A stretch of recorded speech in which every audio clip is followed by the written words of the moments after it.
నమస్తే, నేను సిరి.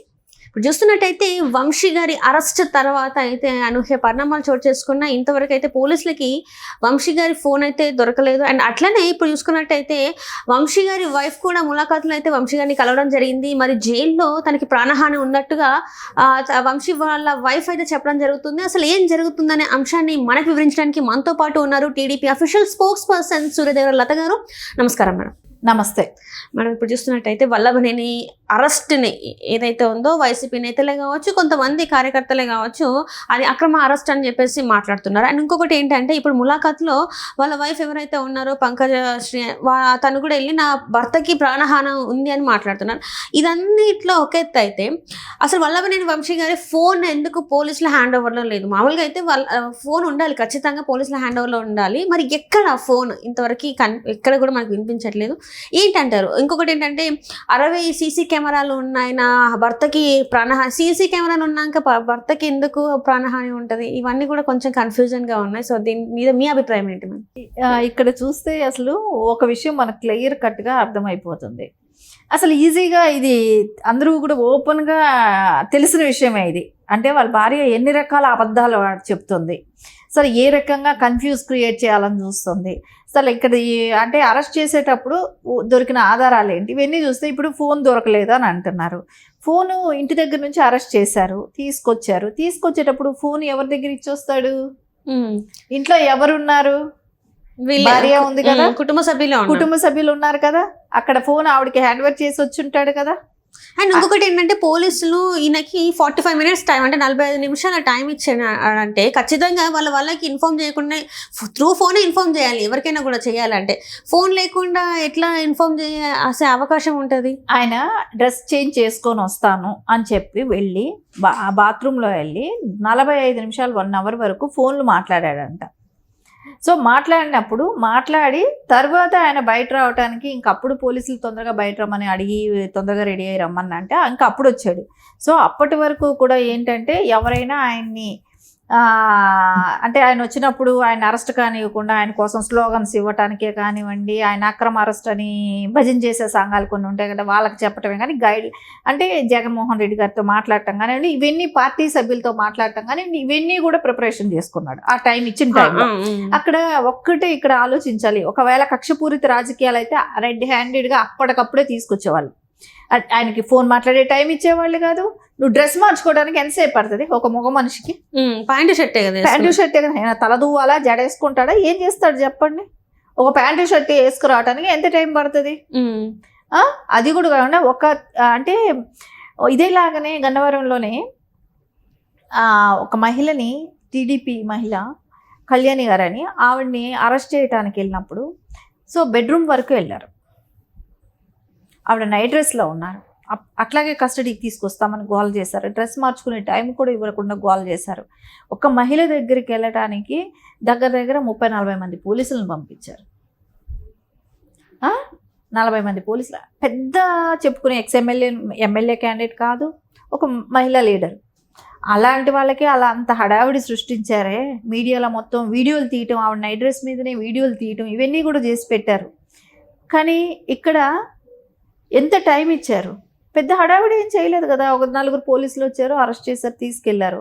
కానీ ఇక్కడేమో హడావిడి ఏం కాలేదు కదా. ఇవన్నీ కూడా చూస్తే కంపారిజన్ మనకు కనిపిస్తుందా లేదా?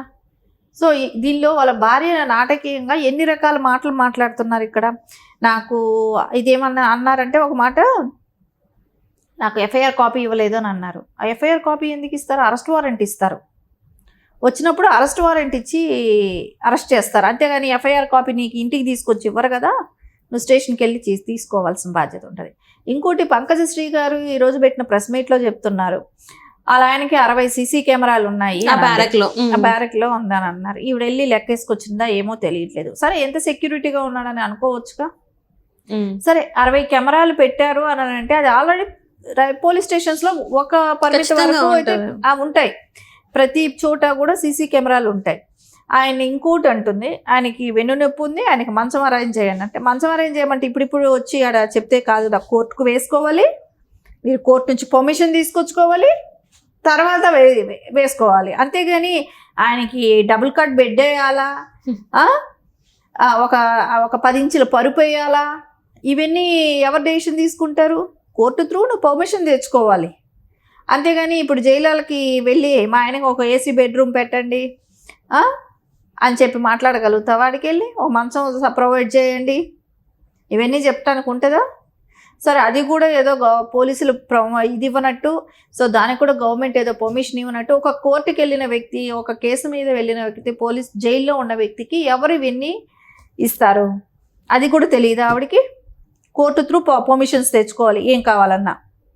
ఇంకోటి అంటున్నారు, ఆయన 4 గోడల్లో బంధించారు అని అంటాడు. జైలు అంటే 4 గోడల్లో బంధించడం, ఒక్కరే ఉన్నారంట. ఆయన వెళ్ళింది ఏమైనా పిక్నిక్ వెళ్ళాడా? ఏమైనా పిక్నిక్ వెళ్ళింది? ఫ్యామిలీ ట్రిప్ వెళ్ళటానికి? అది వెళ్ళింది జైలుకి. సో అది కూడా ఆవిడకి అవగాహన లేదా? ఒకసారి అంటుంది ఆవిడ మెంటల్గా చాలా స్ట్రాంగ్గా ఉన్నాడు అంటాడు. మెంటల్గా స్ట్రాంగ్గా ఉన్నాడు అని అన్నప్పుడే నీకు అర్థము, మనకి ఎవరికైనా అర్థమయ్యేది ఏంటి? ఏదైనా డిస్టర్బ్ అయింటేనో, వాళ్ళు అక్కడ లోపల జైల్లో ఇబ్బందులు గురి చేస్తేనో, వేరే రకం క్వశ్చన్స్తోనో, ఆయన మ్యాన్ హ్యాండ్లింగ్ చేస్తేనో ఆయన డిస్టర్బ్ అవుతాడు. సో అవేమీ లేదు కదా, ఆయన మెంటల్గా స్ట్రాంగ్గా ఉన్నాడని నువ్వే చెప్తున్నావు కదా.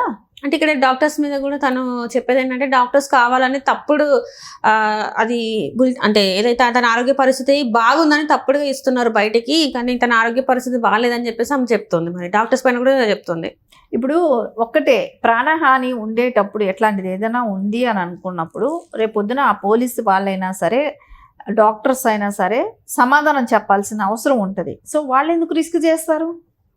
ఇది జగన్మోహన్ రెడ్డి ప్రభుత్వం కాదు కదా రిస్క్ చేయటానికి. ఇక్కడ నిజం ఎలా ఉంటే అలాగే జరుగుతుంది.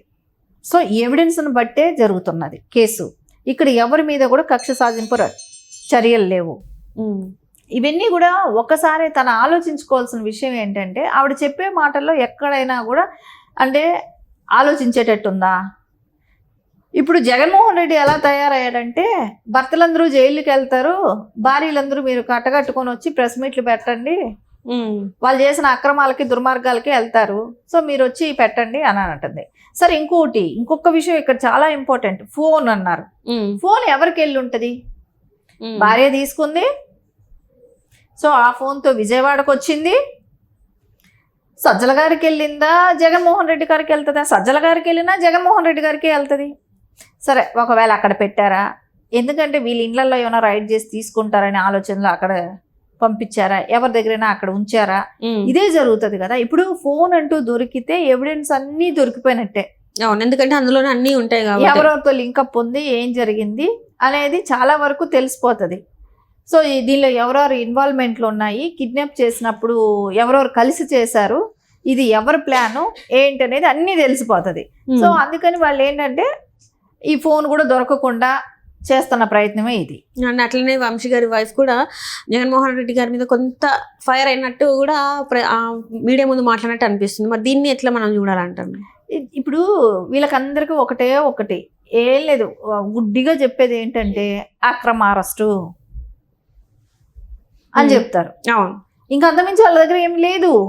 నీది అక్రమ అరెస్ట్ అయితే కోర్టులో ప్రొడ్యూస్ చేయండి, ఏ ఆధారాలు లేకుండా అరెస్ట్ చేశారనేది. సో ఎవిడెన్స్ ఉన్నాయని వాళ్ళు చెప్తున్నారు కదా పోలీసులు. సో ఎవిడెన్స్ అంతా చెప్తున్నారు కదా బయట వచ్చి. ఇప్పుడు పిన్నెల్లి గారిని అరెస్ట్ చేశారు, అక్కడ కనపడిందా ఈవీఎం ప్యాడ్లు వేసి నేలకు కొట్టడం, ఓట్లు ఎంత స్లిప్లంతా కూడా చిందరవందరగా పడటం, అన్నీ కనపడ్డాయి కదా. ఇక్కడ సీసీ ఫుటేజీలతో సహా దొరికింది కదా తగలబెట్టడం.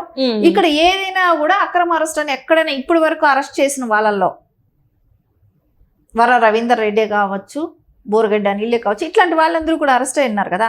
వీళ్ళందరూ కూడా ఎక్కడైనా ఎవిడెన్స్ లేకుండా దొరికిన వాళ్ళ కాదు కదా. కరెక్ట్ గా అన్ని ఎవిడెన్స్. ఇప్పుడు జగన్మోహన్ రెడ్డికి వీళ్ళకి ట్రైనింగ్ ఇచ్చి వదిలేశాడు. మీరు నోరు తెరిస్తే ప్రెస్ మీట్ ముందు కూర్చున్నప్పుడు అంతా అక్రమ అరెస్టులు అని చెప్పండి అని చెప్పి. సో అది ఆయన ప్లాన్. అంతకుమించి ఎవరిని అక్రమ అరెస్టులు చేయాల్సిన అవసరం అయితే కూటమి ప్రభుత్వానికి లేదు. Thank you so much. నమస్తే.